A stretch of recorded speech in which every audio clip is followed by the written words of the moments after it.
Good evening, welcome, good morning, good afternoon, wherever you are listening. This is a Friday Night Live before Hole Away.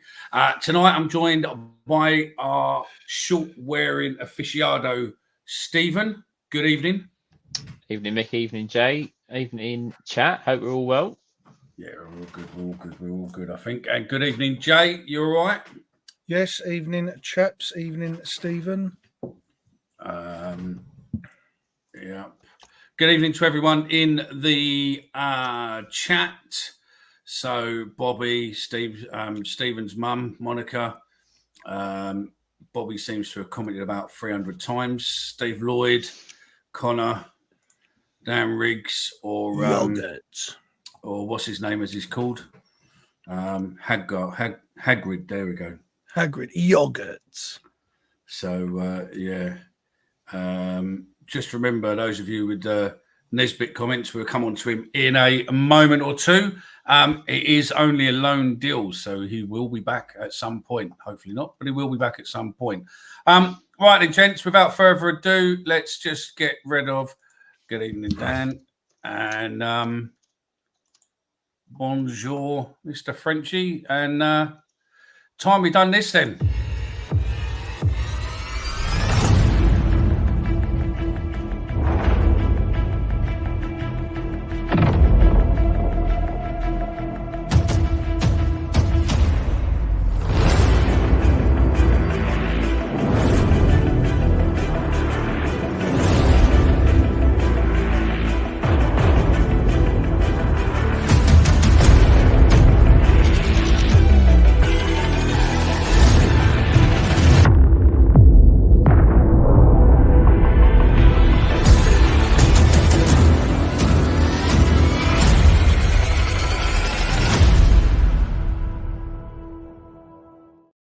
Good evening. Welcome to another edition of That Millwall podcast.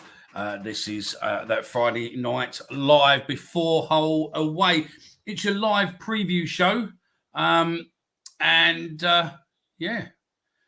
we are joined by the crew. So I suppose realistically, we're going to have to start with the fact that Nesbitt is currently, if you're listening, Nesbitt, enjoy the drive. Currently on his way to Aberdeen for a season-long loan, I believe, as it's being reported in the Scottish media. Yeah, didn't work out. One of the well, I'd say probably biggest mistakes of spending a lot of money we've done in the long row. So yeah, good evening to Stu. My friend in LA, hope you're doing well. I'm glad you like the intros. We've got some different ones going. Actually, while we're on there, if you do have any clips, any videos, anything that you get from when you're at games or anything else, any pictures, from the crowd or anything else, then please do send them to us. Put them in the bunches. If you know my number, then obviously send them to me, send them on DM, on Twitter, wherever you want. And you might find that some of yours will be appearing on the intros coming forward throughout the show. I suppose really first things first, I do apologise if I've been a bit vacant the last few weeks. I was in the process of looking for a job. I found the job. My head is firmly out my arse, and we are going to be hitting the ground running 3,000 miles an hour. So hold tight, because the plans we had for pre-season will be coming in thick and fast. And remember, when you see my face or some of these faces, then this is That Millwall podcast. Nesbitt gone. Okay, Stephen. Femi in, as I called weeks ago. So Femi's in, and Kelly's been announced now because obviously Celtic was playing silly buggers with the announcement or the paperwork, should we say? Oh, I forgot to do the paperwork. Sorry. So he won't be playing. He won't be playing tomorrow at Hull, but he will be playing next week at the Den. And, those who are going, oh, well, he's in for the 21s. No, he's in for the first team. And by all accounts, he is a very, very, very quick player who likes to take it on. He's been around Celtic for a while. I think it's all an interesting prospect, which we'll come back to in a little bit. But Stephen, your thoughts on this week's new signings and whether you think it's sad or good news that Nisbet is finally off. Firstly, I didn't actually know the news that you'd got a new job, so congratulations. A couple of lads in the chat for that as well. So congratulations, thank you very Mickey. much. It's taken me 12. I got made redundant, and yeah, it's just been a slog. Do you know what I mean? It's one of those. Unfortunately, it wasn't the. I think it probably wasn't the right time to be looking at a job, because it seemed to be loads of companies were making people redundant and people looking. But we're done now, so yeah, move on. It's done, and off we go. Yeah, Tony, the new Goddard. Yeah, pretty much. Yeah. Well, and to your question, I'm a little bit disappointed with the whole thing with Nisbet. I do think there's a player in there. Clearly, the attitude has got the better of him, the club. Harris isn't going to part of it anymore. I think the writing was on the wall on that Swansea game, when it last game of last season, for Harris to come out and say there's disciplinary issues as to why there was disciplinary reasons as to why he didn't make the match day squad. Writings on the wall. So shame. I think there's a player in there. You said it's a loan, and he'll be back. I can't. He'll come back because he's obliged to come back at the end of next season. But they'll just ship him off then. I don't think we'll ever see him again in a Millwall shirt. Hopefully Aberdeen are paying a fair chunk of his wages, which means we can use them elsewhere, which would be nice. Obviously, we won't know the deals of the terms. He's on a fortune allegedly as well, which again just points to me as in, mate. Do you know what? On the Nisbet deal alone, I think was grounds enough to get rid of Aldo. If what the rumours are about that deal, then yeah, that was probably double ACL. Either that, or if you're a footballer up and coming, find out who Nisbet's agent is and hire him. Well, absolutely. Incomings, Aziz. Aziz is an interesting one, because from what I've seen of him, I think he looks quite good. He, the sort of player we want: young, athletic, takes people on, decent left foot. The Reading fans are very much 50-50. Some will tell you that he's the best thing since sliced bread, and some will tell you that he's terrible. So I'm going to judge him for myself. The numbers don't lie. He's got decent numbers in League One from last season, much like what we say about Fleming. Fleming's got decent numbers for the Championship, but some people rate him, some people don't. So we'll have a look at him. Would you like to hear from a legend? What a legend! I texted a legend this week about Femi, and I got back from Alex Ray, who obviously managed him to a level. And he said he's a hard-working lad, got a powerful shot, and he says it'll be interesting to see how he does at the level above. But I'll be interested to see. He seems to like to take shots, so I'll be keen to see, obviously, him in Harris's team, and hopefully laying in balls to Langstaff, and we can see Langstaff keep going.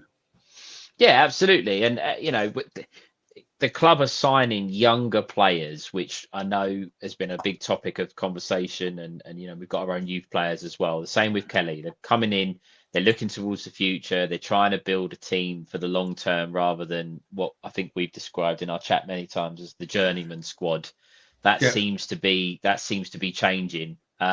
Looking forward to seeing Aziz. Obviously, Kelly can't be involved tomorrow. I would expect him to start next Tuesday in the Carabao Cup, and we'll have a first look at him then. But it's been a good week. Nisbet's clearly not going to play. They've got him off the books, and they've signed two players, and one of them in a position we desperately needed in a winger. So I think it's been a good week so far for the club. Yeah, 100%. Jay, what do you want to say, mate? Look, on Nisbet, good riddance, to be honest. You said, I hope he enjoys the drive back. I hope he doesn't. We went after him before when he had his injury, failed a medical. We went straight back in again. We showed investment,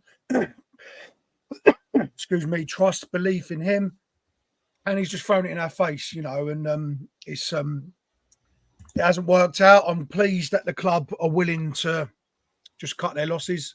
It shows our intent. We don't want these people at the club anymore, and I don't think we'll ever see him again. Like Stephen said, he's obliged to come back, which he will, but he won't step foot in a Millwall shirt ever again. Excuse me, sorry. Aziz, I love this signing. This is probably my favourite signing, to be honest. A position of need. He's predominantly a right winger, but he also played a hell of a lot of games as a centre forward as well. So it'd be interesting if SA moves over to the left-hand side when Zian's black and we see Aziz on the right, SA on the left, and Fleming in the 10. That'd be quite interesting. But look, 17 goal involvements he had last year, 8 goals, 9 assists. He's got a really good disciplinary record as well. He doesn't get booked too much, doesn't get any yellows or red cards. He plays a lot of his games. His injury record is not bad at all. So he's young as well. So this is got all the makings to be a home run signing. I watched a lot of his highlights. He's a very instinctive player. He likes to take shots outside of the box, something that a lot of our players that we have don't really like to do. We're a bit try and tiki-taka, get in the box. He likes to take shots, got a wicked left foot on him. And from his interview, you know, I said it before plenty of times on the show that we've got players playing in positions that their natural instinct is not of the position that they're playing in. And I've said what I mean by that is a winger is their natural instinct is to chalk their boots, hit the byline and create assists. And Femi Aziz's interview was exactly saying them exact words. His instinct is to create for his strikers, get in and around the box and be a provider. And that's exactly what we need. I fully expect him to start against Hull. I'll be very, very shocked if he doesn't. He has had a pre-season with Reading. It's not that like he's that behind the curve. He was also on the bench and I believe came on their weekend fixture. So I'm really excited with this. Kelly is a typical box-to-box, an old school number 8, if you will. He's a young George Saville. He will get up and down, likes to create very quick on the ball, doesn't dilly-dally on it. It's pass and move. He wants the ball back. And I believe a long-term replacement for George Saville. So I expect him to push to start and be that main man in the centre of midfield to give Casper Denore the freedom to just sit on the ball, make the passes and have someone that can run off in that Emmanuel Petit Vieira type forward back type of relationship. So I'm a bit disappointed we haven't got another one in, but if you read into things, Nisbet leaves us 2 out and out, if you will, centre forwards on the squad. We've got others that can play there that are registered there, but you don't really let a player go unless you're confident that someone is close to possibly coming in. So I think that might happen. I don't think overall. I don't know if it'll be Coburn though, because I think possibly not. I think the problem is with Coburn is that they wanted rid of him, and then all of a sudden he went and performed really well against Leeds, and also I think that they're just looking, at too much money for him. I believe. Speaking to a Middlesbrough fella this week, he reckons that Middlesbrough are looking at about 4 million for him, and I think he's not worth that. Yeah, I wouldn't be impressed if we paid 4 million for him. Let's put it that way. And look, we're not going to pay it. But I do believe that we do have options in the pipeline that are possibly close to getting something done. That's why we've waited to now to let Nisbet go, possibly, because I believe that deals for Nisbet were probably put in place a few weeks back because that was never going to materialise here. So yeah, look, it's been an okay week. We have got 2 in, but we're still short. We got to understand that. But yeah, onwards and upwards. We've been after Femi all summer, and it's glad to get that one done. No, that's it. And also Kelly. I mean, Kelly's been the target of the club for a while. He's a young lad who, rumoured to have turned down 5,000 a week at Celtic. Celtic obviously have the raging up with it, the fact that he's coming. But let's be honest, we've pretty much done to Celtic what Rangers did to us with Lovelace. So, I can understand them having the ump, but I think we've potentially got a cracking young lad here, mate. And I think under the development of people within the club and stuff, I think potentially, as long as we play him without damaging some of the other youngsters, which I don't think we have, because to be honest, I think he's probably going to be a Saville replacement, to be fair. Yeah, he will be. He will be. And a very so you'll be able to rest. And I reckon that you'll be able to rest Saville. Do you know what I mean? You'll be able to rotate Saville and between them, so that at least then you're going to get both the players. You're going to get the best out of both. So I think it's I think we'll see. So yeah. The big thing is as well, I know it's an odd thing to say, but with the TV deal, obviously there's a lot more midweek games that Mill have to play. So you're going to have a lot of Saturday, Tuesday, Saturday, or Saturday, Wednesday, Saturday, however the fixtures work out. Sav can't play 3 games in a week. We know that. So by getting in midfielders, and obviously Massey's come through, you've got Kelly now. It probably does, as you said, Mickey, give an opportunity for rotation so you can keep players fresh for, you've got someone ready to play. You're not just chucking someone in, or maybe someone taking something like Leonard into midfield. You've got players that are there ready to go and keep all your players as fresh as possible. Yeah. You've also got to look at it's 2 in, 1 out, which still does leave us 3 players short of the players that we ended the season with, the squad that we ended the season last year with. So with the club are under no illusions, not only to add quality, but we do need the depth for reasons that you just laid out, that, we do need to rotate. We have got some older players in the squad, your Savills and things like that do need a rest, because you're not going to get the quality out of them if they're tired. And I think Saville and Casper doesn't work personally, because I don't think the pace is there or the instinct to get forward for one to sit. So I'm excited by Kelly, really. But Aziz is the big one for me. No, probably my favourite signing. Yeah, no, I agree with you. Just for those of you watching and listening and whatnot, we'll be coming on to the players going to be later on in the show. So hold fire with going, well, I'll play this on that one. Hold fire for all of them, because we will be doing our predicted 11 with obviously your help later on, and going forward. You'll see that the show, we've got a few little surprises coming in for the show going forward for the rest of the season. As I said, mate, it's going to be fun and games, mate. You will be seeing some fun coming from us. So yes, Stephen's going to be growing a full beard and start calling him Omar. Do you know what I mean? So yeah. I think you'll be waiting a while for that one, guys. I think I'll be waiting a while as well for me to grow a beard too. But yeah, question for you, gents, while you're on, and it's something what I've moaned about before, and me and Stephen had it sort of to a degree, sort of the other day, is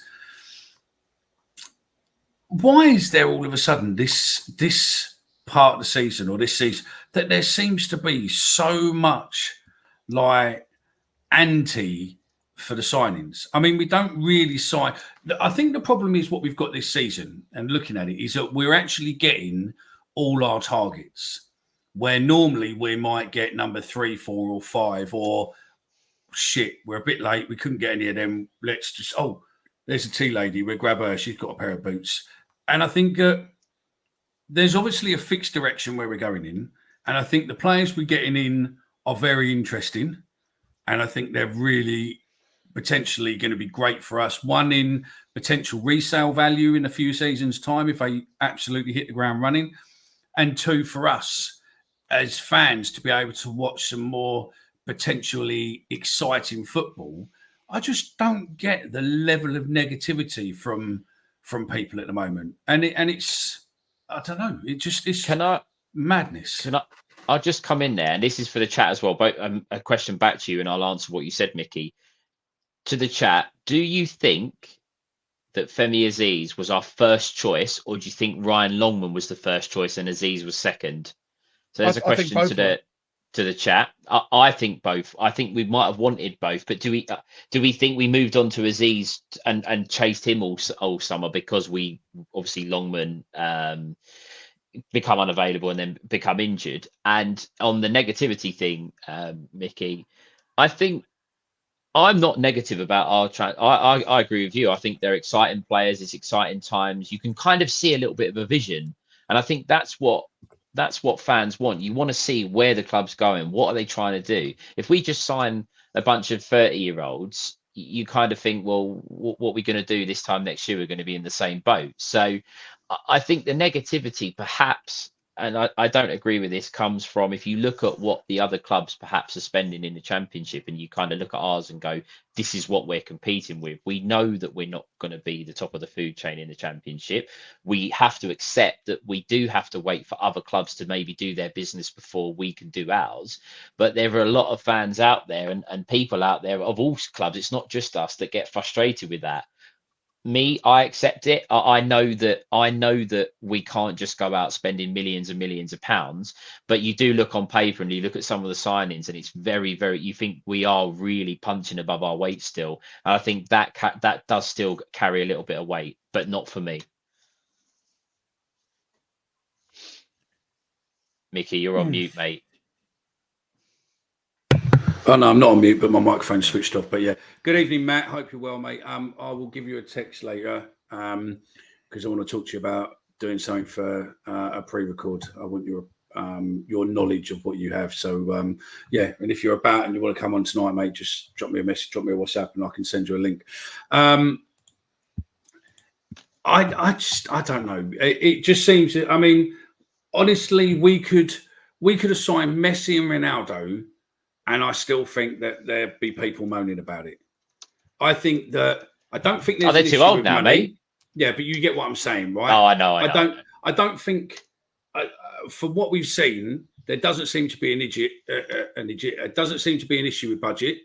You know, speaking to a Reading guy this week, he reckons that potentially we spent between, you know, 750 and a million on with add-ons, which is no short change. You know, you're looking at other players. If we are, you know, again, Burrow saying no, but again, speaking to Burrow, looks like we're speaking to a fan there who knows his stuff. Again, we put an offer in for them, which was, you know, pretty big money. And yet, you know, everyone's going, oh, well, there's about, Gallen's this, Gallen's that. We know fuck all about Gallen. We can't judge Gallen on 2 months worth of work when he's just walked in. He's going to be having a load of documents from Aldo and whatnot, and he's just sitting there looking through them and going, right, what do you want? And all this stuff of going, well, Harris don't know who's who. I don't believe that either. I don't think whether or not Harris is a manager or whether or not he's a head coach, he's still going to be the person who's playing those players. Do you really think that he's going? Because in that case, then we might as well just go to fucking #United and sign 2 of their fucking strikers and bring them in. If that's the case, and then it's just, well, you play them. Harris wouldn't have it. It's bullshit. It's just, do you know what I mean? I guarantee that at some point through this window, there'll be a player coming in who's Harris has probably worked with or someone before, and it'll be like, oh, okay, because I just can't see. And everyone going, oh, well, he's moaned this weekend. What, you think Femi was done over the weekend? Do you think that Kelly was done over the weekend? You think that all these players were just sorted over the weekend? I just think that I've never seen such a concerted effort against someone who's just walked into the club. It's just, to me, it's just mental, personally. And I think that surely it's like, let the geezer go. I've got no idea about him. I've got no idea if he's good, bad, or fucking shit. But at the end of the day, the players we're getting in seem to be okay. I mean, for me, the big thing will be if you go after the first international break, which I believe, if someone can correct me on this, is the 7th of September. I don't think we have a game that weekend, and I think there's an England fixture. After then, obviously the transfer window will be closed. You'd like to think that maybe Fleming will be back, and maybe Billy Mitchell as well. So Harris will have his squad in place. He'll go with what signings Gallen brings in, and if anybody else leaves the club. So Gallen would have done his job by that point. He'd have brought in who he's got, and then Harris will have the players at his disposal, and then we will see. Is Harris going to keep picking the players that are so-called his mates? Is Bradshaw still going to continue, or are we going to change it up, and are we going to see the players? At the moment, there's been tensions high. Again, I'm not on this Team Gallen, Team Harris thing. I think Big E made a comment about uniting. If Gallen does his job, then it's over to Harris to do his job. And I think after the international break, when maybe he's got the full squad or as much of a full squad to choose from, that's when you'll see if Harris has really moved on from his mates and the you know, picking the same old players. I think that's when we can start to judge it. Yes, we've got to get results between now and then, and Harris can't just bide your time until then. We've got 2 games and a cup game before then. However, I think maybe everyone perhaps just needs to calm down. Gallen's doing his job. He's still got work to do. Harris has got work to do, but let's just see where we're at after that international break. I think I think we have to look at as well is that we've changed the narrative and the direction of the club where we're bringing in young potential, and Harris only being on a 12-month contract now doesn't really have the contract length to be able to sit and wait this out. He wants to try and get results now because he wants to put himself in the shop window, and we're putting a project in front of him that his future isn't secured in. And I think that obviously has rubbed him up a certain way. I'm pleased that Harris's comments are a lot different from what they have been. Big too many comments. I've never known so many comments to be coming out from someone, like from a manager like that. And I just think that it's just been, normally it's sort of, you wouldn't get that many, but it's been so many, and it's obviously fueling things and all this, oh, Harris ain't happy, Harris. We don't know what's going on. That's the thing. And it's just, I don't know, it's just. No, and I said before, I get his frustration. I don't believe for 1 minute he had no idea about players and anything like that. I don't believe that for 1 second. And why would he tell the truth on that? He's not going to show his hand if he did, or be questioned about any players. But it's a project now, and we've got to understand that this is how successful, self-sufficient clubs operate, and that's what we need to get ourselves into the mold of doing. But this is a good thing, and the window's not shut yet, as Stephen said. We can't judge. You can't judge someone on a job that they're currently doing. You have to wait for it to be finished. You can only judge someone on something that's finished, not on something that's ongoing. And at the end of the window, we may look back and we've brought in 2 new strikers, a centre half, and another winger, and everything's hunky dory. It's that could be the be all and end all, and then people potentially will have egg on their face. There has been a divide, I believe, with the fans. The relationship might not be great with Harris and Gallen. We don't know, but good. I want there to be tension there, to be honest with you, because it proves they care. It proves they care. Exactly that. But at the end of the day, though, Mickey, I work with people that, and if you're watching, I don't care, that I fucking can't stand. I work with people that I fucking cannot stand for the life of me. And if they was on fire and I had a bottle of water, I'd drink it. But I still have to work with them, and I still have to have a professional relationship with them. And that's what Harris and Gallen need to do. Rob's got something there where he turns around and says, what increased negativity are you alluding to? If us run-of-the-mill non-podcasters are probably a bit frustrated by the social media feeds, keep giving us, Neil Harris says we need to urgently sign, etc. Yeah, it is. There is, and listen, don't get me wrong, right? We come on and we have a pop. We had a pop at Aldo. We've had a pop at Nesbitt. We've had a pop at people and all that. But it's during the show. We don't then go on and start posting fucking everything against them and all of this. It just seems as if there's been, massive amounts. And as Tony says, right?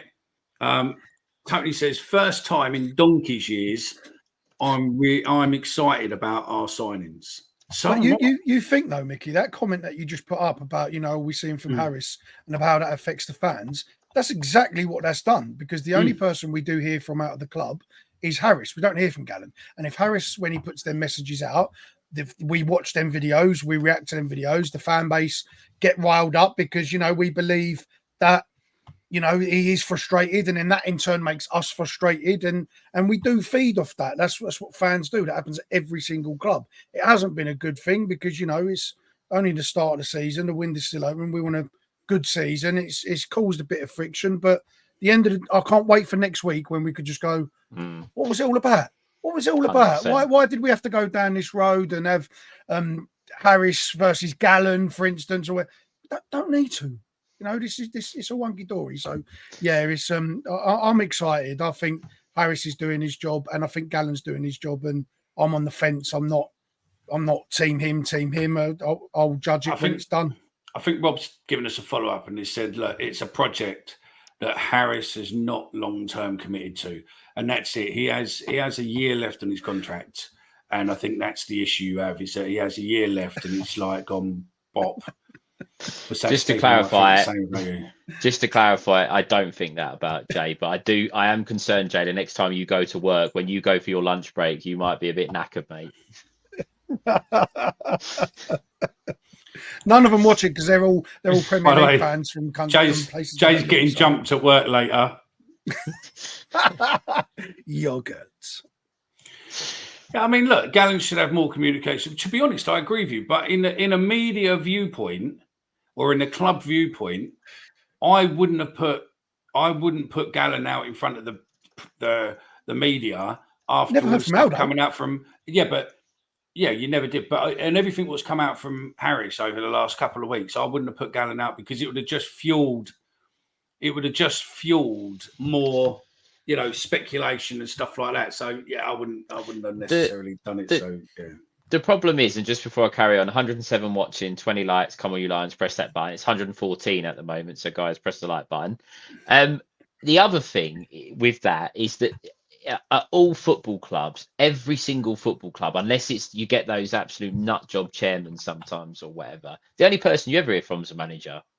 They never put out. Obviously, the players do interviews after and captains and whatever and stuff, but they don't put out like the head of recruitment. They don't put out the CEO that often. It just doesn't happen. So as frustrating as it is, and obviously, Harris can only go. He's asked the questions and has to respond to it.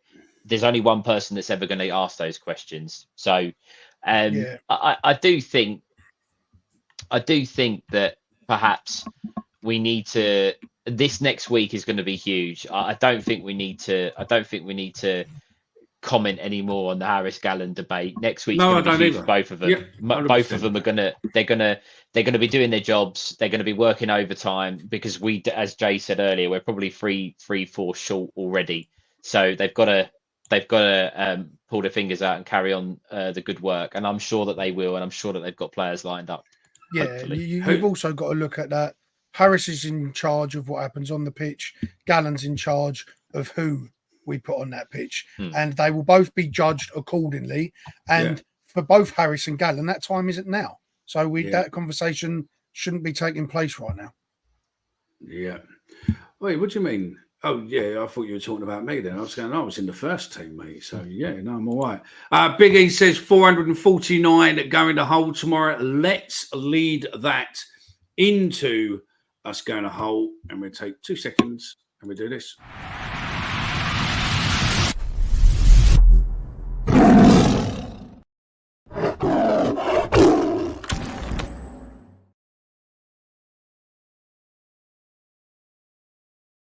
But that took a little bit longer than I thought it would do. I think I'll be editing that down a bit. So, yeah, that was it. I'm waiting for it to go in. It didn't. So, yeah. Right, we are travelling to Hull tomorrow. It's a lunchtime kickoff, 12:30 kickoff. Our one and only Omar is on the 7:34 party train up to Hull with Negative Dan. What's your thoughts on tomorrow's game then, gents? We will start with whoever wants to come in first. Make sure you press like while you're there watching and subscribe. There you go. Go on in. I'm going to come in, but I'm going to ask a question to Jay because he said earlier that he expected Femi Aziz to start the game tomorrow. Obviously, we're not going to do. We'll probably come back to who our lineups and stuff are going to be a bit later on. However, with Duncan Watmore and Romain Esse both on the score sheet last week, Watmore's obviously started the season very, very well. Wouldn't it not be easier for Harris to leave Aziz on the bench and bring him on? It would be, and without giving away my team selection that I will give later in the show, there is room for all the players in question, because I imagine you're alluding to a certain player that has been filling in the 10 role that might make way. But don't worry, because my team fits all. Well, we will look forward to that, and I'm sure the guys will be posting their teams as well. But Hull, interesting team really, because I don't think they're as strong as what they were last year, and obviously, I know it's only been a couple of games and, we've got a long season to go. I actually don't think last year when we played them, I thought we'd be kind of battered. And that didn't really happen. It was 1-0. Nothing really happened. They started with 2 draws. I don't know. I think I think Harris is going to be desperate to get something from the game tomorrow. Absolutely desperate. He would absolutely snap your hand off for a point right now, and I actually think I'd take that myself.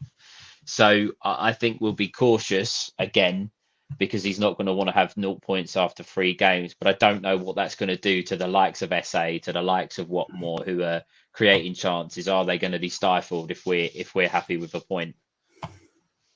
Yeah, look, Hull have sort of faltered a little bit, as you just said, Stephen. 2 games in, they've got 2 draws, they've scored 2, they've conceded 2. They're not firing on all cylinders. They've had a lot of turnover at the club in terms of players. They lost, I believe it's upwards of nearly 80% of their goal contributions last season. They lost Philogene, they lost a centre half, they lost Longman, who was having a good pre-season. I don't expect them. I think they're a bit of a transition team at the moment. They're a work in process. They've got a new manager in as well. Harris is going to be reeling. The team are going to be reeling, coming off of 2 games that arguably we should be sitting on 6 points. If you want to look at it, it's only been defensive errors and our own undoing that we have lost those games. Apart from the brilliance of Bristol City's goal from Scott Twine, which you could say was a brilliant goal, which it was, but easily preventable. So I'm under no illusions that Hull were a difficult test, especially at Hull, away from home. And we're not really a great team away from home. But yeah, I think we win the game tomorrow, to be honest. I really do. I think you're right. I think we do win the game tomorrow. I think they're the positivity and everything else. I think the team and the players and everyone, the fans, I think it'll be electric up there. But I'm interested, obviously, to see what's what. And we'll start looking at the team of where we go forward. But before we do that, we obviously have a prediction league. And that prediction league, normally most weeks we put a video out. And because of the Reading one and whatnot, we forgot to put a video out this week. So obviously, those of you who are in the prediction league would have missed today's score, possibly, if you were waiting on our video to remind you. So we do apologise. I've gone for a 2-0 victory on there for Leeds. And hopefully we'll get me the 3 points. Stephen, you play and you do, Jay. I mean, what have you gone for Leeds? I know it's in play. Before we pick our team, I just wanted I'm just looking now because I can't actually remember what I put.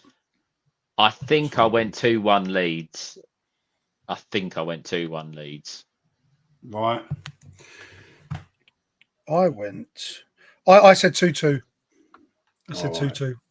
Well, I'm going to run through mine quickly so you can all take the piss out of me rather than just doing this all because we'll be here forever. So I've gone Bristol Coventry, I've gone 0-0. Hull Millwall, I've gone for we'll find out later.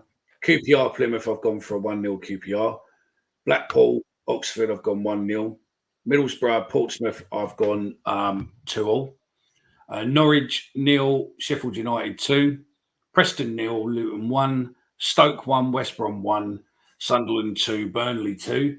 And Watford 2, Derby 1. I think probably, to be fair, Sunderland's probably going to win that by 3-2, to be fair, but I might change it. Okay, but the problem is what I need to just reiterate to people in here is that you on this prediction league, you have to get 3 points, you need to predict, obviously, the exact score, which is a bit harder. So sometimes it's easier to go for where you think the team's going to win, which team's going to win with whatever score you go with, just to nick the 1 point, then rather than get nil. So that's why mine has gone with the way it has. So, well, I've got mine in front of me. If you want me to quickly run through mine, not really, but yeah, you can if you want to. No, we won't. Have you got the league table? Who's winning? Yes. Out of us lot, I meant in general, but Big Mal and Danny Chappell is winning joint first place, and then Andy Hamilton, Detroit Lions, which I take possibly could be Chris Brown.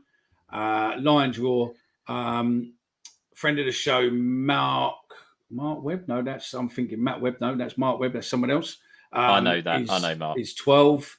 And then Omar is 8th on 11. Stephen is on 11th place with 10 joint with Stuart. And then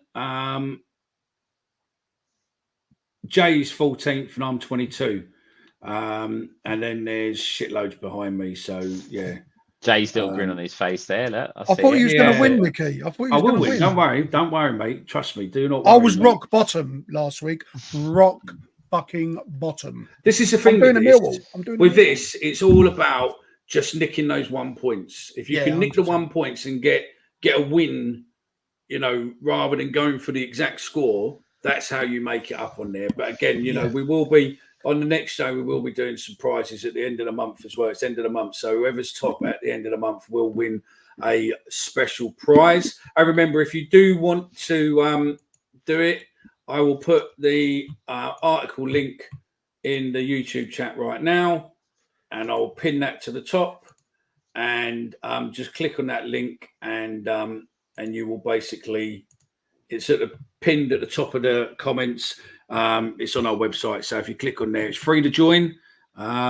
Yes, you've missed a couple of games, but you can still catch up if you're really, really good. Right then, gents. I'm just thinking about time, and obviously you, Jay, and whatnot, and I wanted to make sure that we can get our team. Keeper tomorrow, Jensen or Roberts? Stephen, you go. All right, Clay, go first. No, go on, Jay. Yeah. Go on, mate. Go on. If that's possible. Sorry, Stephen. Yeah. I'm going with Roberts. Now, I don't think Jensen was totally at fault for majority of the goals against Bristol City. But he just still doesn't fill me with confidence. Now, this isn't all on Jensen. I don't want people to think I'm digging Jensen out after 2 games. But you can clearly see that there is a confidence issue between the back four and Jensen and the back four. I think we do need to address that. I think it's just a bit too big for him, it looks, at the moment. You know, although he was their player of the year, best keeper in League One, still a step up regardless of how you look at it. So I do think we need to make some changes to, you can't keep putting the same thing out and expect different results. We have to make some changes. It's very clear we got issues defensively. We've scored 5 goals and got no points. So I'm going to go with Roberts in goal, because I do think things need to change.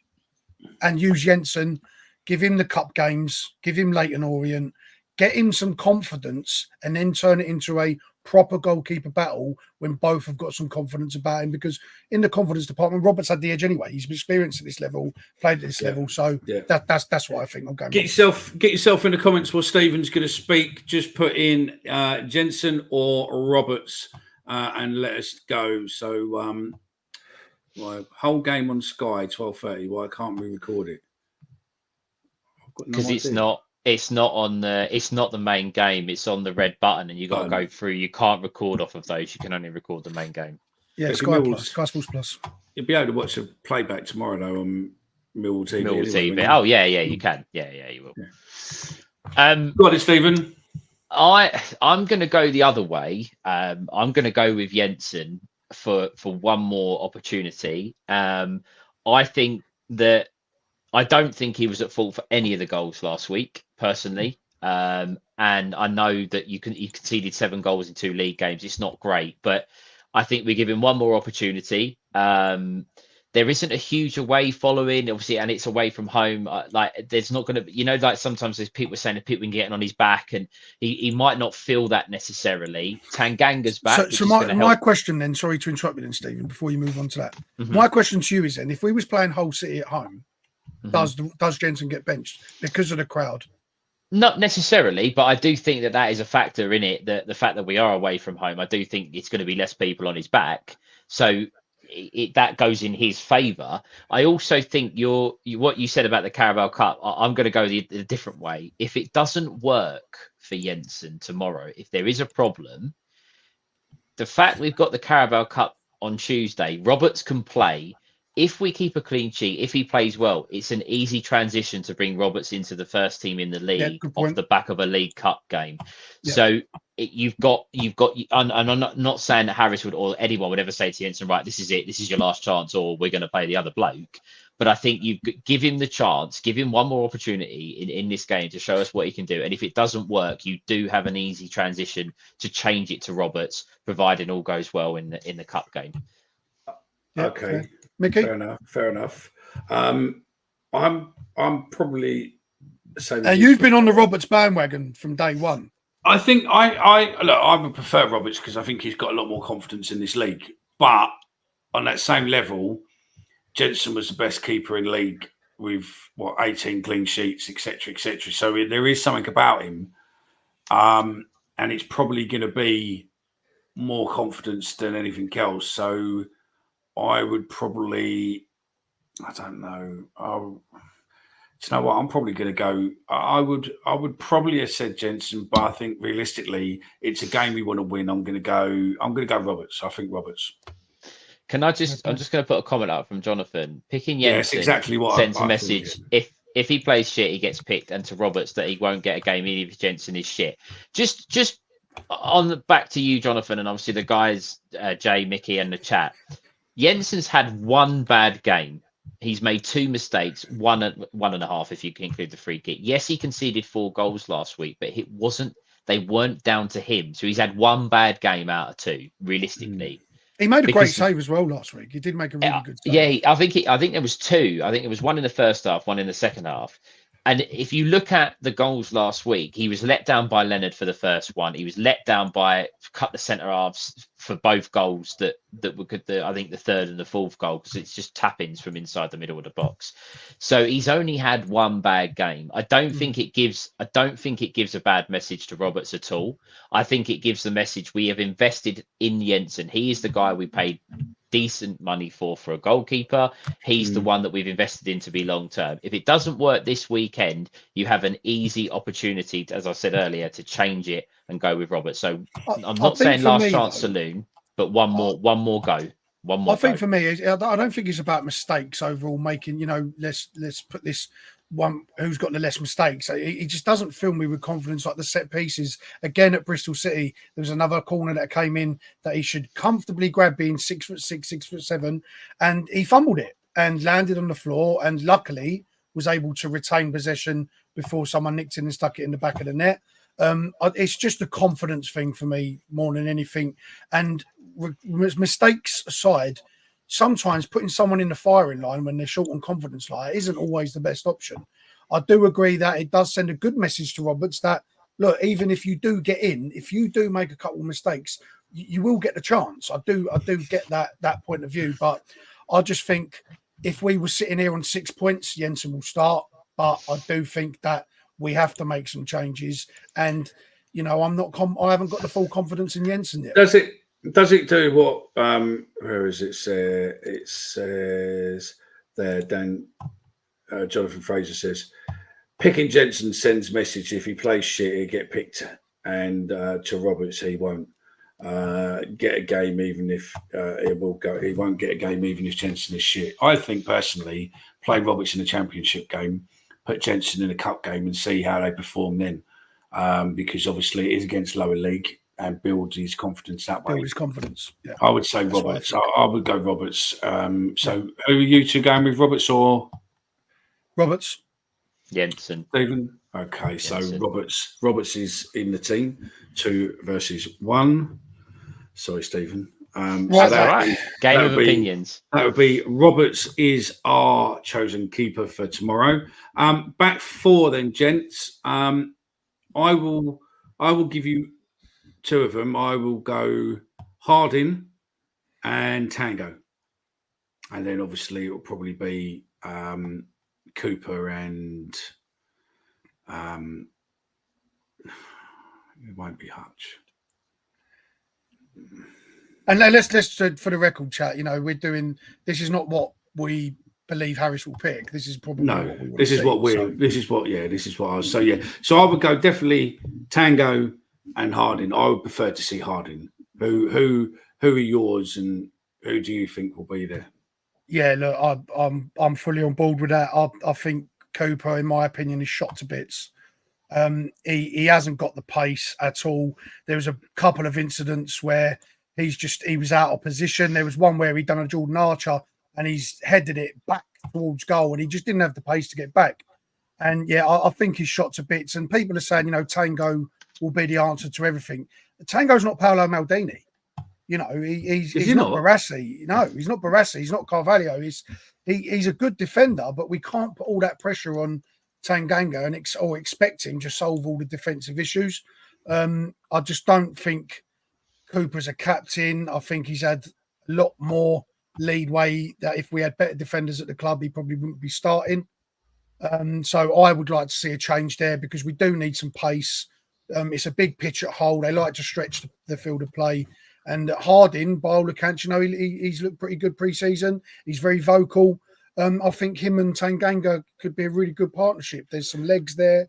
So, yeah, I'm all for that. JT, Tango and Harding for me. Dan Riggs has gone. Leonard, right back, centre back Tango, centre back Harding, left back Danny, Mac. I'm going to go with Tanganga and Cooper as the two centre halves. We conceded 8 goals in 13 games, with them two being the first choice centre back pairing under Harris at the back end of last season. They clearly developed the partnership together. Hutchinson, whilst in the past was the man to bring the best out of Jake Cooper, that's seemingly disappearing because of age catch up with everybody. I think Tanganga certainly seems to have taken that mold on off the back end of last season. He looks fitter than maybe what he was when he come into us last year. He's stronger. He's ready to go. He's probably been chomping at the bit to play. And I just think you talk about continuity, I think, and balance of the side. I think we need a left-footed left centre-back. We need a right-footed right centre-back. So Cooper and Tanganga are the two for me. I agree 100% with a lot of the guys in the chat that Danny Mac should be in at left back. Defensively, I always say I want my defence to be primarily to be defending, and Danny Mac is a better defender than Joe Bryan. I get the whole left-footed, and I would prefer if Danny Mac was left-footed, all of our problems would be solved. He's not, so you might be a little bit unbalanced out there. But I do think that defensively, Danny McNamara is a better option than Joe Bryan, and obviously Ryan Leonard at the moment picks himself at right back. Tony from New Zealand. Coops is like Bambi when he faces speed. He is, and I agree with what Stephen said. I'm picking Danny Mac at left back. Joe Bryan for me, his passing against Bristol was borderline fireable. It was absolutely horrific. His passing for someone that was one of the reasons he was brought to the club. Wasn't because of his defensive attributes. It was because of his ability to pick people out, his set pieces, his delivery, on the ball. and being an all-round, really assured player on the ball. He has not been that. He's not been that. And for me, he's a terrible defender. I honestly believe Danny McNamara is one of the best defenders at the club. Defensively, as a defensive player, I think he's very, very good at getting into position. He's very, very good at one-on-ones. He's got pace, and he will stick someone in the stands. A few comments are saying that Lenny's been terrible. Lenny was terrible last week, but Lenny's also been amazing for fucking 18 months. So, Lenny's not getting dropped anytime soon. Lenny would have to have a catastrophic 8 weeks, 10 weeks to get dropped, in my opinion. I do worry that he's probably going to be risked an injury at the moment. He took a big knock on the head. He sort of looked really sluggish when Harris moved him into midfield. But Lenny starts at right back. So to confirm that, I'm going Lenny, Hutch, fucking hell. Lenny, Tango, Harding, and Danny Mac. And people were saying, if Harris is never going to drop Cooper, this is not what we think Harris is going to do. This is what we want to see. I fully expect Cooper to start, but that's what I want to see.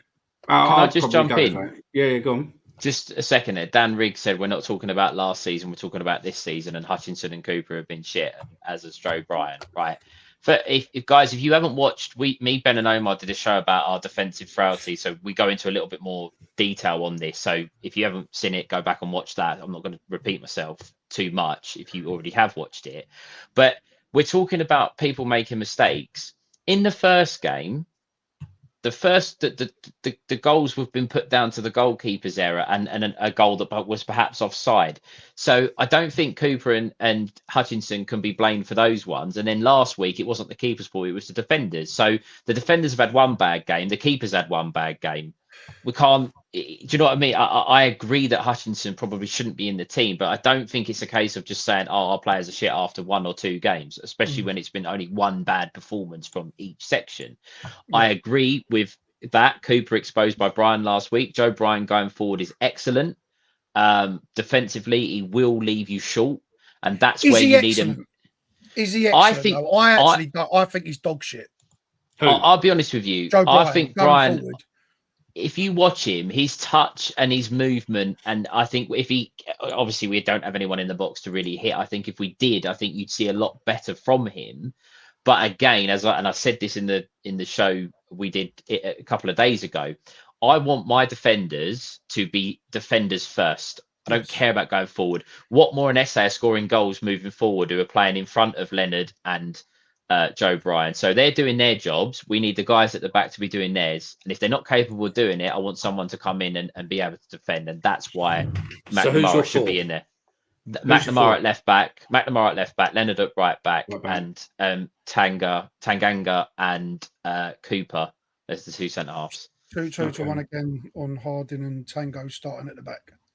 Yeah, I would go. I'd like to see Harding. Yeah, same. Okay, then central midfield pairing. Interesting one. If we're talking, okay, let's put into context. We're talking a 4-2-3-1. And okay? So let's talk a 4-2-3-1. So Fleming could be back as well tomorrow. He won't. But I don't. And if he is, I don't think they'd start him, would they? Not a chance. I don't think he'd be ready. He ain't gonna play. So go on then, Stephen. You go first on this. Who's your central midfield pairing? I would actually go with Denor and Honeyman in midfield tomorrow. As it's no secret, I love George Saville fan club and all that. I just think we need some legs, some proper legs in midfield to help cover the defenders, maybe go to and from attacking positions as well. And I know, I think Bailey is in the chat, and him and Omar have had their little to do about Honeyman in the 10 and whether he's a good player or not. I just think that Honeyman's best suited in a position where he's going to be at maximum ability, and for me, that's in the centre of midfield, to get around, to make tackles, to try and get us going on the ball, free up Denor maybe to pick passes and not put too much pressure on him having to do too much chasing. That's just how I would go. Yeah, and that's exactly where I'm going as well. Honeyman and Casper in central midfield, because, like you said, Honeyman has the legs and frees Denor up to play chess, if you like. I don't like Honeyman in the 10. I really don't like him in the 10. I think he's great at pressing. He's great at running around. He hasn't got the instincts of a 10 to put the balls through onto the out wide. He's a bulldog. He's a bulldog. Yeah. He is an advanced Billy Mitchell. He is a better Jimmy Abdou. He's that type of player, and he's best suited in the middle of the park, where he is quick. If you get the ball to him, he can get you up the field, and he can feed it to the more attacking, more out there players, if you will. So yeah, I'm going with Honeyman and Casper in midfield. That's what we do. We're doing a 4-2-3-1. Right. Okay. So centre midfields for now. Yeah. So yeah. Well, I think Denor and Honeyman are probably the best option there, because they and this is why I'm excited for Kelly. They give us the most speed. Yeah, I think Kelly will take that position. I know people love Honeyman, but if you watch Kelly and you know what he's about and you see his attributes, yeah, Kelly is going to be arguably, in my opinion, I think one of the best players at the club. He's got some serious talent and speed, and him and Denore, in my opinion, would be a great partnership. He will get you up the field, and he's got flair about him. So for the void for now, Honeyman has to play there, because Saville shot to bits. He's a great servant, all-round great player, leaves his fucking arse on that field. But things have to change, and we need to get better at defending. And Honeyman will help you also defend, because he's got the legs to get back and help out in the defence. Because I don't think Casper Denore's got that, personally. I think he's better. No, he doesn't. With the ball at his feet, not off the ball. So yeah, I think that's the best two. So we've all gone with that. Yogurts. Keep saying yogurt. If you haven't seen it, please go and check out Keith Lemon's skit on Mark Wright. If you haven't seen it, it's quite funny. That's what the yogurt reference is stuck in our head for some reason. But okay, then, so that's a clean sweep for the three of us. Chat. A lot of people are saying the same thing. Yeah. So I think we go Honeyman and Denor. Yeah. I totally agree. Stephen, with that. we agree on that one. All three of us agree on that one. Yeah. If you are watching, make sure you press like and subscribe, because it doesn't give you any harm, but it does us a world of good with getting us in front of more and more people. So lovely people you two are. There's over 130 odd watching, and we've got 44 likes. One day we will get as many likes as many people watching, or they just don't like it. But yeah, right wing. Oh, this is the forward. This is going to be interesting. I think this is going. I'm going to jump straight in. Get your right wing in the comments. Okay, please. we are going to do each position, right? Okay, yeah, let's do one at a time. Keep it a bit more of a surprise. No, just put the 3 in if you want. Just if you're in the comments, just put the 3 in you want in the middle. All right, let's that do makes it easier for them. So yeah, you do the 3. So I'm going Aziz on the right. I'm sticking SA in the 10, and I'm sticking Watmore out on the left. Aziz is a seamless transition for him. It's his forte. He's going to be at the moment probably the best player at the club that suits that position. So get him stuck in there. He did play 16 minutes for Reading at the weekend, so he's had some game time. He's also had a fair few days probably training with the club to get used to things. I don't think there's much tactically that he has to be different. So yeah, I'm sticking him on the right. I'm sticking SA in the 10. If you look at both goals SA scored this season, he was in the middle position. You know, it was a Honeyman on the right hand side that stuck him in the middle for him to score against Bristol. He again in the central position against Portsmouth, 2 very similar goals. Stick him in the 10, and then Watmore speaks for himself at the moment. You know, I'm not Watmore's biggest fan, but the proof's in the pudding at the moment. Don't take the popcorn off until it's popped, and it hasn't. So yeah, keep him out on the left hand side for me. I think that's got a lot of pace. It's got a lot of flair. It's got goals, and that's where I'm going. Interesting, Stephen. One change for me. Duncan Watmore definitely on the left. Someone said he's undroppable at the moment, and again, I don't think he's everyone's favourite. I don't think he's ever going to be, you know, the carry on this form. But at the form he's in at the moment, you've got to play him. So stick him on the left. SA through the middle. I agree again there with Jay. I think, as you rightly pointed out, mate, that SA's 2 goals have come from drifting in just into the box from a wider position to a central position. I just think he can do more damage from there. He gave an interview himself, didn't he, and said he likes to feel the ball. He likes to be, you know, going past players and feeling like he's able to influence the game. And you can do that more from a central position than you can from a maybe out wide. So definitely think that's the move. Nothing against Aziz whatsoever. I think he's a really exciting player. However, I would go with a Maku out on the right hand side. I thought, obviously, I didn't see all. I don't know, you know, Bristol City, but the home game, Maku changed the game.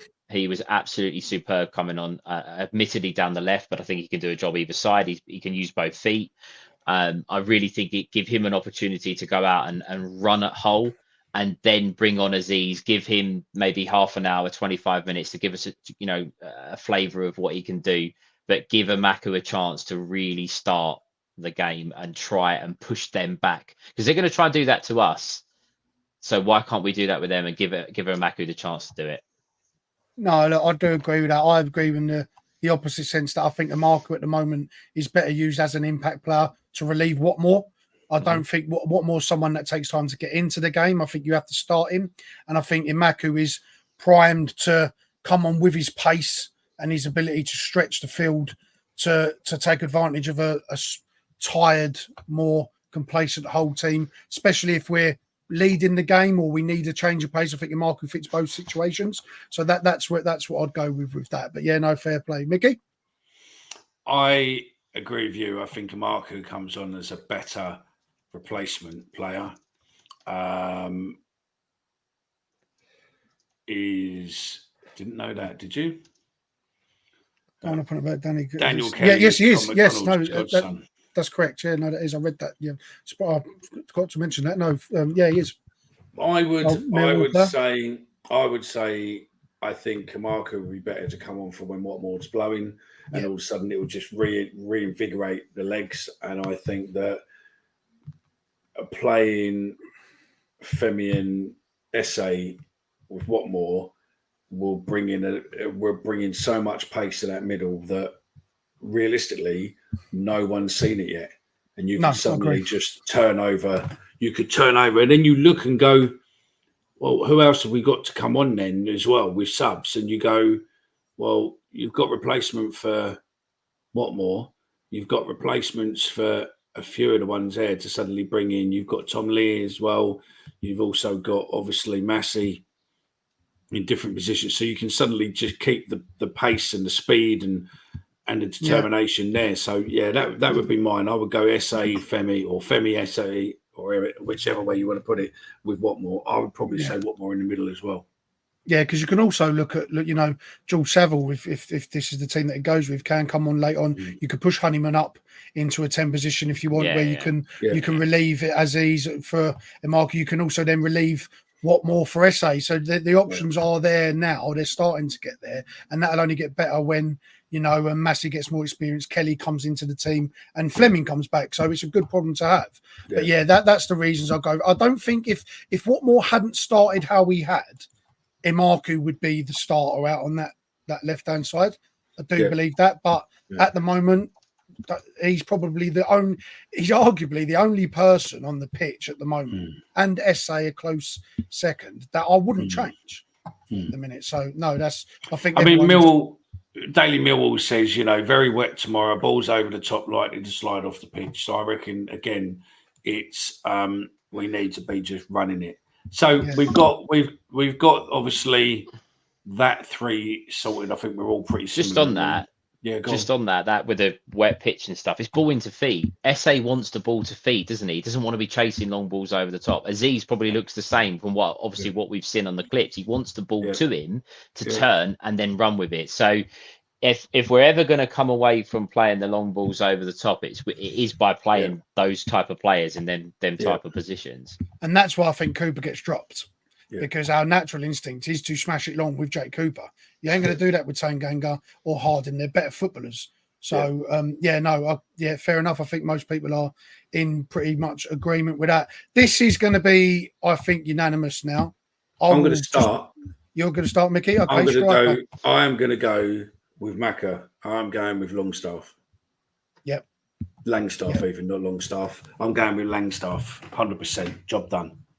Yeah, I don't think much needs to be bring said. Bradshaw on. Bring Bradshaw on at 70 minutes if you want. 75 minutes, bring him on then.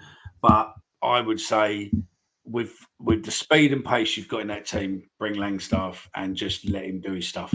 Yeah, I'm so done with Tom Bradshaw. I'm done with it now. I mean, he scored his penalty. It's a penalty. To be fair, mate, any of us could have scored that penalty. And apart from the 5 seconds he had when he scored that penalty, he did nothing. He was laboured. He was slow. He didn't react quick enough to Lenny's shot that come off the post. He was still looking at Leonard. He could have tapped that in. I think Langstaff would have probably scored that. Langstaff's fit. You can't have the top scorer in the EFL just keep sitting on the bench. You can't. And speaking to Stephen's point about being away from home, not much of a crowd there, that would be a good opportunity for Langstaff to come in and make his first start. And can you imagine he come in and score a hat-trick? Imagine if he come in tomorrow and scores a hat-trick.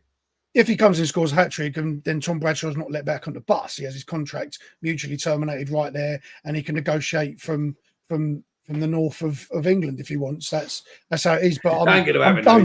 No, it's not. It's not. But he'll probably start Bradshaw. But I'm done with Bradshaw. I don't know what he offers. I honestly don't understand what he offers. He runs around. That's great. But other players can do that. And when you've got the flair, the legs, the youth in the team that we've got now in these positions, you don't have to have your centre forward doing all of that, negating people that play behind them. You can rely on them to do that and concentrate on getting yourself in positions to actually do what your job is, and that's to put the ball in the fucking net. Erling Haaland touches the ball probably 4 times a game, but he scores 3 of them. I don't care if you run around a lot. It's not what you're asked to do.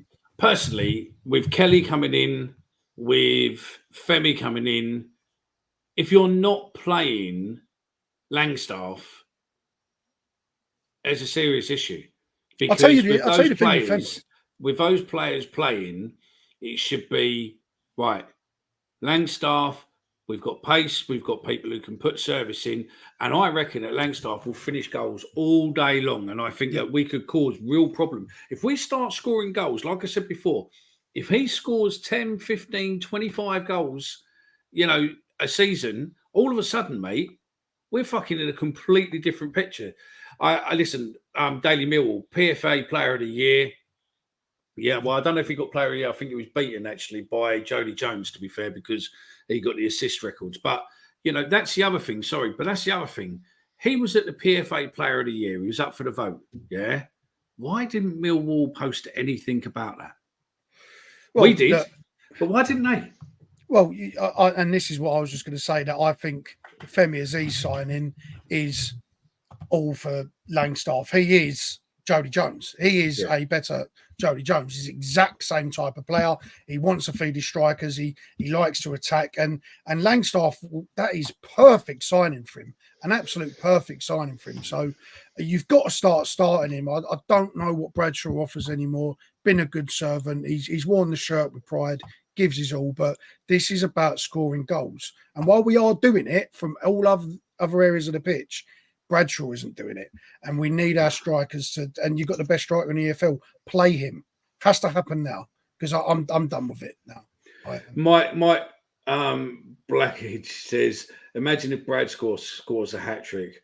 What are you going to say? A bit harsh. He's got a hat trick against Watford, and it's the same you conversation as once in a blue moon. Having his service and getting this level of shit. I mean, look, I think when Bradshaw is on form, he's on form. But I think, to be fair, he's 32 years old. His legs aren't there.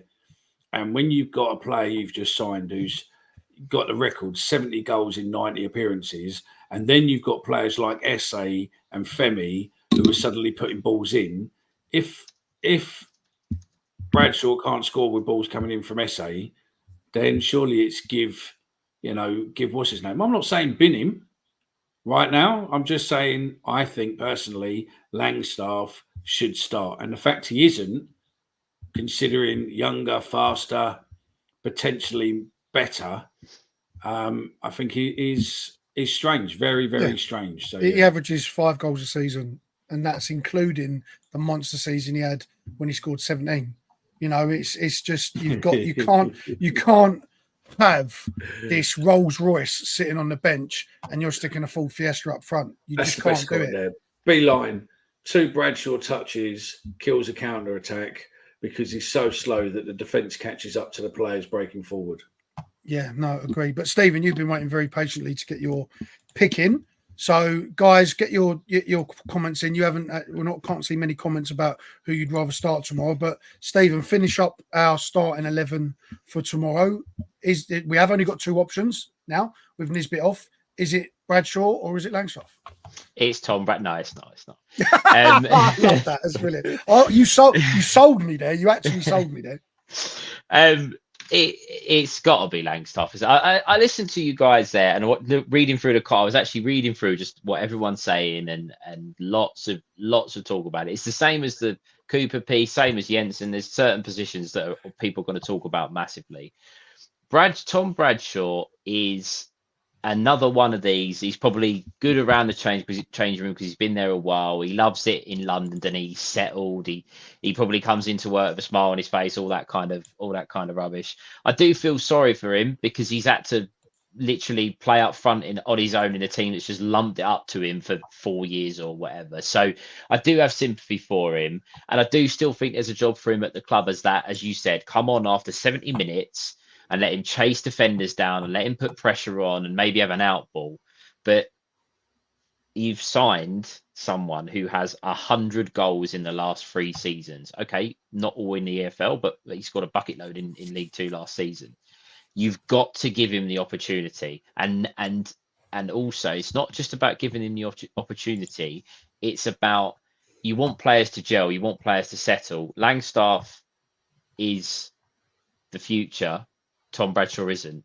Langstaff's going to be here for the next couple of seasons, we hope, unless he's really prolific and then someone comes in for him, but who knows. But he's going to be here long term. This is probably Tom Bradshaw's last season at the football club. You don't want to be reliant.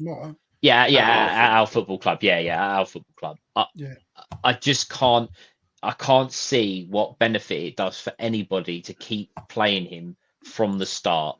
And I also would go as far as to say that if we do sign another forward, it wouldn't surprise me if there's talk of Bradshaw leaving the club next week. I really wouldn't. I know it might leave us light, and I know that we need cover and stuff, but it wouldn't surprise me. It really if we wouldn't. signed a striker or two, say over the weekend or next week before the window shuts, I think he'd be off. I think, and it's not that it's good riddance. I think he'd be off because I think the whole process of the way that the recruitment and the way that the team focus seems to be going forward now with youth and pace, unfortunately, he doesn't fit in any of that. He's not young.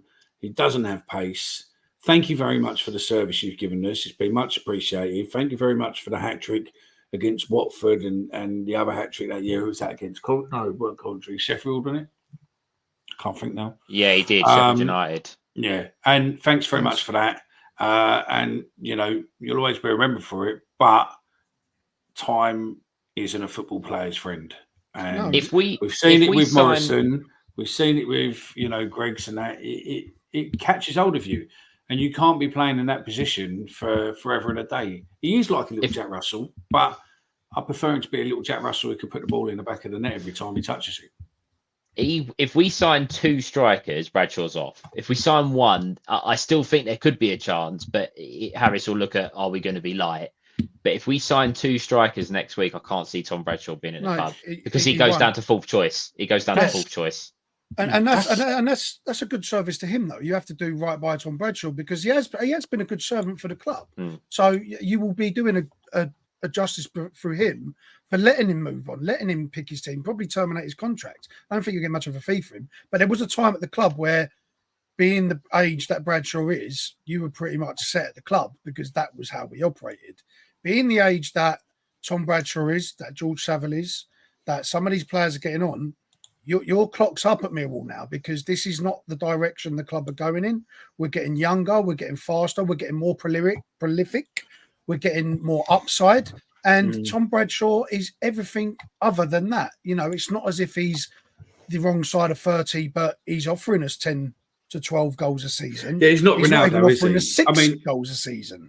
The sadness is it's not that I think he isn't now. What I don't want is to him to have a game and fall apart in a game. No, and he's strapped up another injury. And he is really strapped up. To me, and I understand why probably playing him from the start gives you more easing in, as in he's probably more likely to injury coming on at 70 minutes or so and trying to run around. But personally, I think that, just keep him going. I mean, we have Tom Leahy, who's another. I do get that. So there are there. I do get that, but and again, you've got to pick signings it changes this dramatically, but. And as much as we think Langstaff is going to be the answer and score goals, which I do think he is, you'll be pinning your hopes on someone who was playing in League Two and someone that's never played in the Championship in Leahy and Langstaff. You can't just. The problem, they'd have to sign other players. You couldn't just go. Yeah, I get that. But what I'm saying, what I think, and Mike has hit the nail on the head here. Bradshaw is used to playing big man, little man, and the problem is Harris won't play 2-man. If you're going to be playing a lone striker with pace, then it's got to be Langstaff. If you're playing a lone striker with pace and you're putting Bradshaw there, he ain't going to be able to do it. Is he? Because, when he scored 17 goals, he had Zian Fleming sitting behind him in the 10. We was playing a 4-2-3-1. So I'd argue his actual best footballing season came when Rowett bit the bullet and decided 4-2-3-1 was the better course of action, and that's when he actually played better because him and Fleming was sitting behind him. You got to look at the options. Yeah, Leahy might not have the experience. Zian Fleming is a supporting striker as well, can do that role. And Marku can do it. Femi Aziz has played around 30%. I'm looking at the stats now. Around 30% of his career, he's played as a centre forward. So Femi Aziz can fill in here. That's obviously pace. That negates what Bradshaw's there for. We've got players that can fill that void. I think 3 strikers, actual strikers, registered as centre forwards is enough for us to move forward in the season with, to allow Bradshaw to move on. But I wouldn't say his best football has come as a 2. I would argue his better football probably would come in a 2, as most little strikers would. As most strikers who will have another option next to them, you're bound to get more chances. But look, he's been a good servant. He doesn't score enough goals, and ultimately that's what he's paid to do. And we're not a club rich in finances where we can afford someone like that to sit and rot on the bench. And we would be doing him a disservice if we did. So we're saying this from a point of view that we acknowledge that he has been good for us and that we want him to have an opportunity to go and perfect his craft elsewhere. Sadly, that is not a Millwall now with the direction the club want to go in, being younger, quicker, faster and more productive with upside. That's the direction we're going in. Tom Bradshaw doesn't have any of those attributes that warrants us keeping him at the club, other than the fact that Neil Harris likes him. That's it. Yeah, and it was weird as well because at the Fans Forum, Neil Harris did say that he rated Langstaff as probably the most natural goal scorer he's seen in a long time, and then made a point of going, he thought that players coming from non-league have a chance because obviously he did, Gregors did, and Morris did, and he said Morrison did. But he did say that he thinks that Langstaff is better than all three of those, and potentially he could be taking Harris's record at some point. So, and let's have it right, though, Stephen and Mickey. I mean, let's have it right. That there's other positions that you could say, a step up is a step up. It's difficult. But as a striker, instincts, putting the ball in the back of the net is the same at every level. It's the exact same at every level. So I don't believe a step up is going to play a massive importance into it. The service might be different, better defenders, but if the ball's at your feet and your instinct is there is no one else around you. It's you're a striker. You will put the ball in the back of the net. So I'm not too worried about the step up. No, 100%. Right then, gents, and ladies, if there is any in the comments, give us your score predictions for tomorrow. Stephen, score prediction for tomorrow, fella. I'll go with what I went with on the prediction game, which is what I always do for anything Millwall related. 2-1 to the Lions. And if you want it, for anybody that's interested, I'm going to go with Romain Esse to get on the score sheet. And I think we may see, I hope he starts. I don't know if he will, but I think we might see a Macaulay Langstaff winner tomorrow. Nice. Okay. Can I just pull this comment back up quickly, Mickey? Whatever one you want up. This one. Now, me and Mickey and Omar were at the Cray game, the pre-season game, and we watched Henry Hearn, watched him play, and I'm sorry, but he's not getting anywhere near first team football.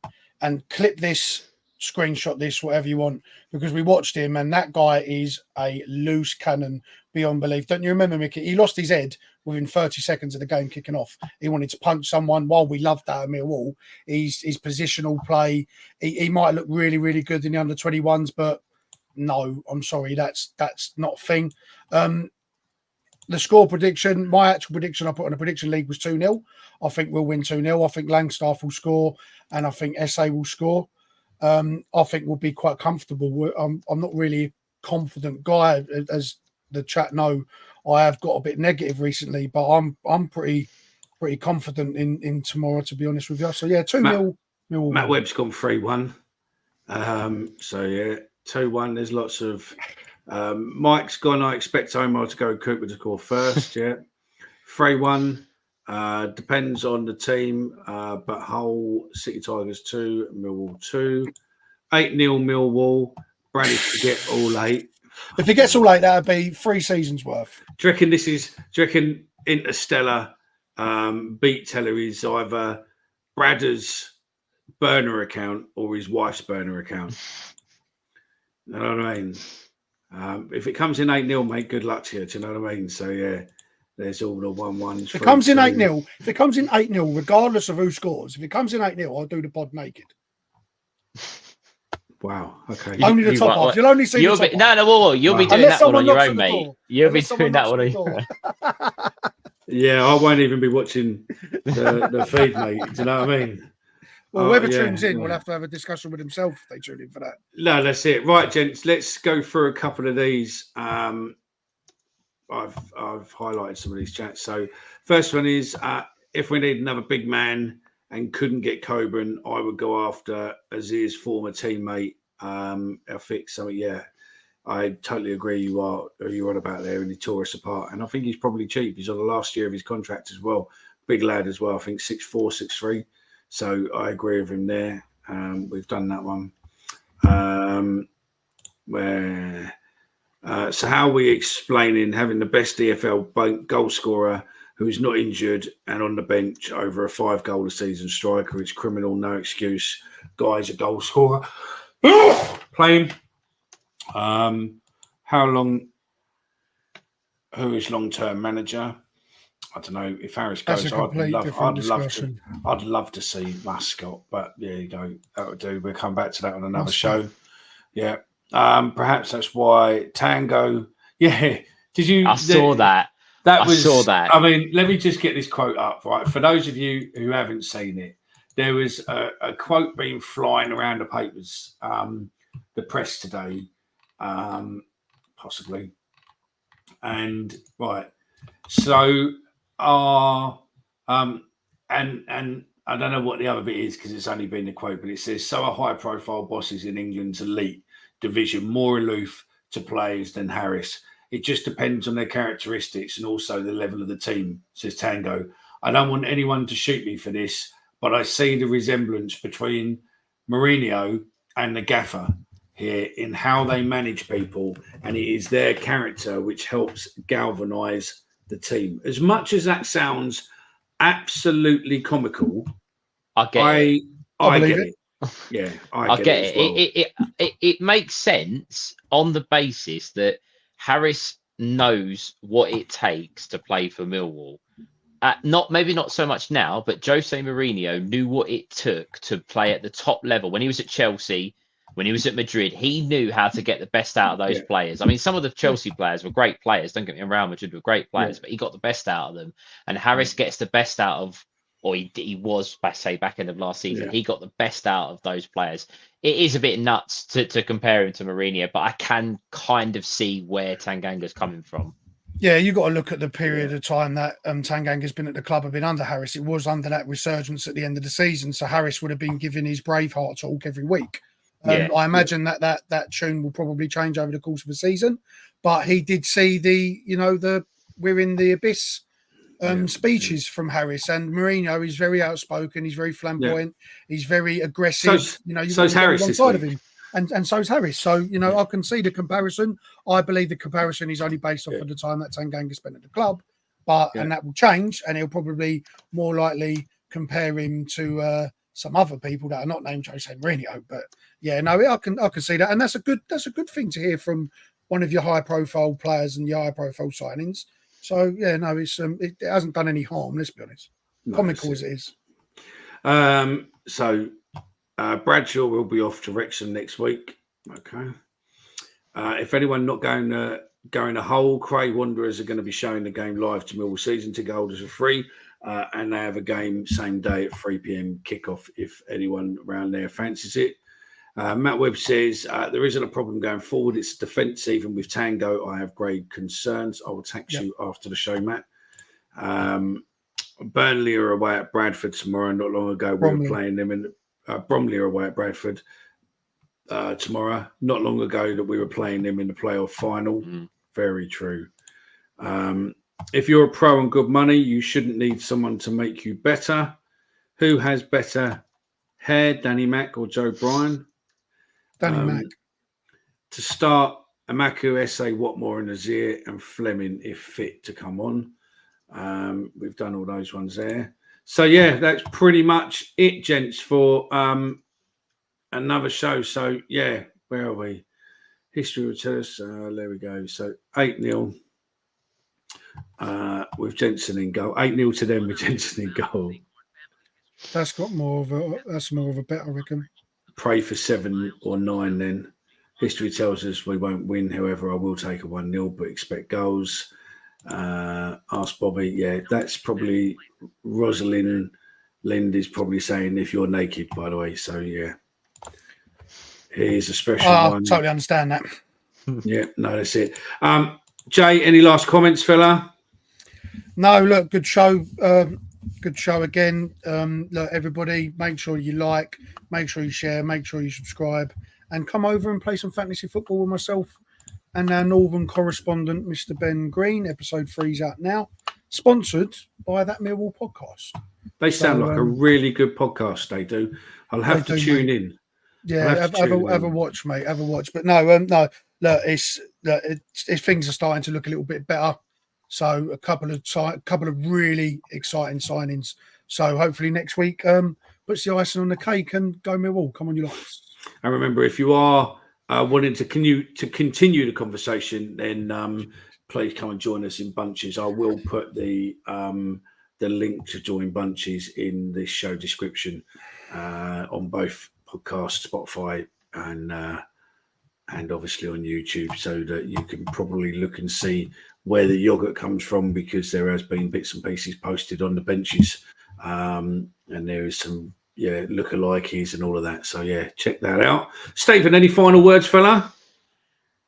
No, I think next week we're going to be really busy. I think we're going to be really busy. The last week of the transfer window, we're going to be active, both incomings and outgoings. So us as a pod will be busy. We will be busy next week. Lots going on at the moment. I think there's 57 of you that have liked. Please continue to do so. Obviously the subscribers are going up. If you could share and like and do all that cool stuff for us, we really appreciate it. Good luck and safe travels to those guys traveling to Hull tomorrow.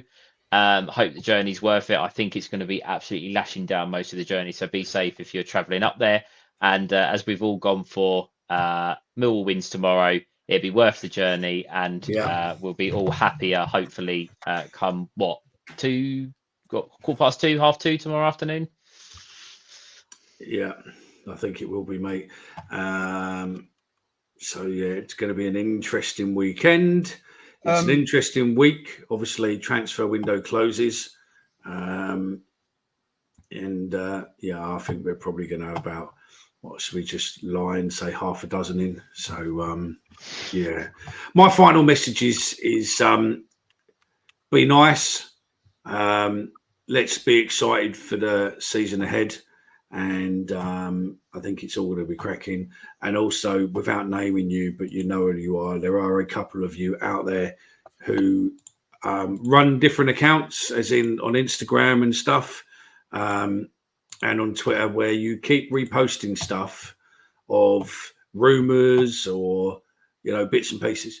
Just give the people who've worked for a living to put that rumour out there in the first place, just give them a credit. Do you know what I mean? If you're, and it's nothing to do with us or anything else. It's not even another podcast or anything else. I understand young kids want to try and make a name and all that, right? But there's a right way and a wrong way to do it. If you want to do it and you're sharing other people's content, just credit them. No one's ever going to get the if you just sources this or sources that, because let's be honest, we know that, when you're not crediting people, you ain't got a source. So, just play the game, be nice. And other people, proper journalists who have shared that, they've worked hard and done what's what for that. So, yeah, share, be nice. And also, yogurt. Is it yogurt? Yogurt. There we go. Oh, giddy up and get away. Oh, we're going Millwall and we're going today. Here we go. Rocking all over the day.